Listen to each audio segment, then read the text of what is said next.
Welcome back to the Daily Flip podcast. I'm your host, Alex, and today we're flipping through a story about the upcoming tariff battle. Of course, you know me, you know that we love talking about tariffs here on this channel, some of the outrageous ones, some of the fun deals, so on and so forth. So with that, we're going to go through a story from a raw story. We're also going to end today with our daily delight, a story meant to leave you feeling positive, ready to take on the day. But hey, that's enough rambling from me. Let's jump into the daily debate. Now that the July 9th deadline for the tariffs and the trade deals is coming close, do you think that more countries are going to be on their knees begging? Do you think that there are going to be some last minute signings? What do you think? Throw it down in the comment section. I'd love to hear what all of you have to say. So with that said, we'll talk about our story that comes from, like I said, a raw story with headline reading, quote, "It's all fake. White House insider admits Trump's trade war is just for show," end quote. Now, I actually just had this thought while reading this article, which I am so disappointed in myself that it took reading this article to think about it and frame it in this way. Besides the fact that I knew the deadline was relatively artificial, come on, like just an arbitrary day in July, 90 days out from the suspension. I guess there's some strategy there, but Donald Trump and his team were really just choosing a random day in the future where they don't have to deal with the consequences of their actions for a little bit because, well, maybe they made a mistake when they leveled all of these tariffs randomly, seemingly, and based off of trade deficits rather than actual trade barriers. But hey, whatever, maybe I'm being a little bit too harsh. Just kidding. No, I'm not, because it really was a absolute, I don't curse on this channel, but bleep show, let's put it that way. But the revelation that came to me is, especially with the timing of the big beautiful bill in the original intent to be wrapped up by July 4th and the House and Senate actually delivering on that, was this a very convenient time to make sure that the narrative is still around Donald Trump?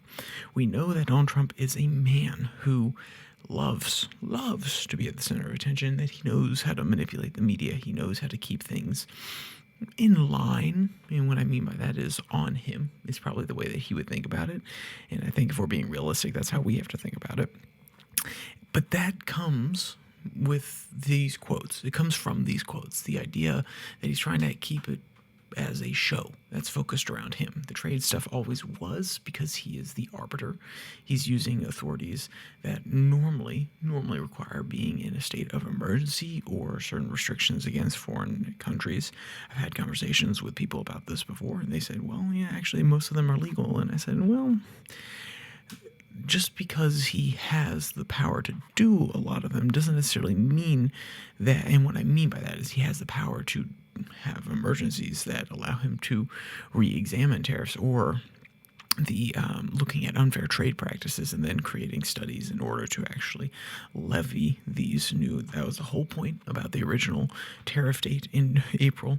He couldn't do it immediately when he came in, like with Canada and Mexico, because they were on our border, and he could try to claim that there was an emergency with fentanyl.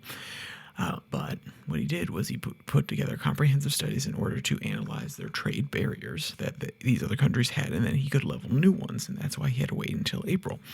So whether or not those are completely justifiable means, because looking at their trade barriers versus their deficit, which seemed to be the metric that they base their tariffs on, but then again, that was reporting versus what the administration actually says, a little bit different. But overall, there is no denying here that this has always been a way to keep the attention on Donald Trump. And I think his original intent was why he said the 4th of July would be great. And it would be a great little present to be done with the one big beautiful bill legislation by that date, and have this 90 days end right on July 9th is maybe a little bit of breathing time to talk about how amazing the one big beautiful bill is, and then jump straight back into keeping the focus on the Trump administration. Will countries strike deals, keeping pressure on them, but also making sure that we as Americans are focusing on what's going on there. He's at the center of the news cycle. Well, now with some of the reporting from Politico, maybe that balloon, that trial balloon that they were throwing up, is a little bit shot. So let's actually go to the quote that details what came out in Politico. Quote, Political's Daniel Doshire and Megan Mersley reported, quote, foreign officials, trade experts, lawmakers, and and even some White House allies have expressed a nihilistic view of the July deadline, questioning whether a deal with the Trump administration means anything at all, given the president's penchant for using tariffs as a leverage point to get his way. Quote, Trump knows the most interesting part of his presidency is the tariff conversation, they admitted. This is talking about insiders inside the White House. Quote, I find it hard to believe he's going to surrender it that easily. It's all fake. There's no deadline. It's a self-imposed landmark in this theatrical show, and that's where we are, end quote. And though this could be a employee, once again, this employee didn't put their name on the quote, so we always have to take these sort of things in jest. Maybe it's a employee who feels like they're on the outs and they're trying to do a little bit of damage. Maybe it's someone who's really in favor of the agenda and is trying to tell other countries that, hey, this is not something that Donald Trump is just going to forget about. This is something that he actually enjoys as a part of the show, and he's going to pursue it, and he's going to be willing to extend it a little bit longer for some people. I think there could be multiple motives here, though. I think the first one is more likely than the second one, where someone who is ideologically misaligned with the idea of tariffs in the administration, that's also possible.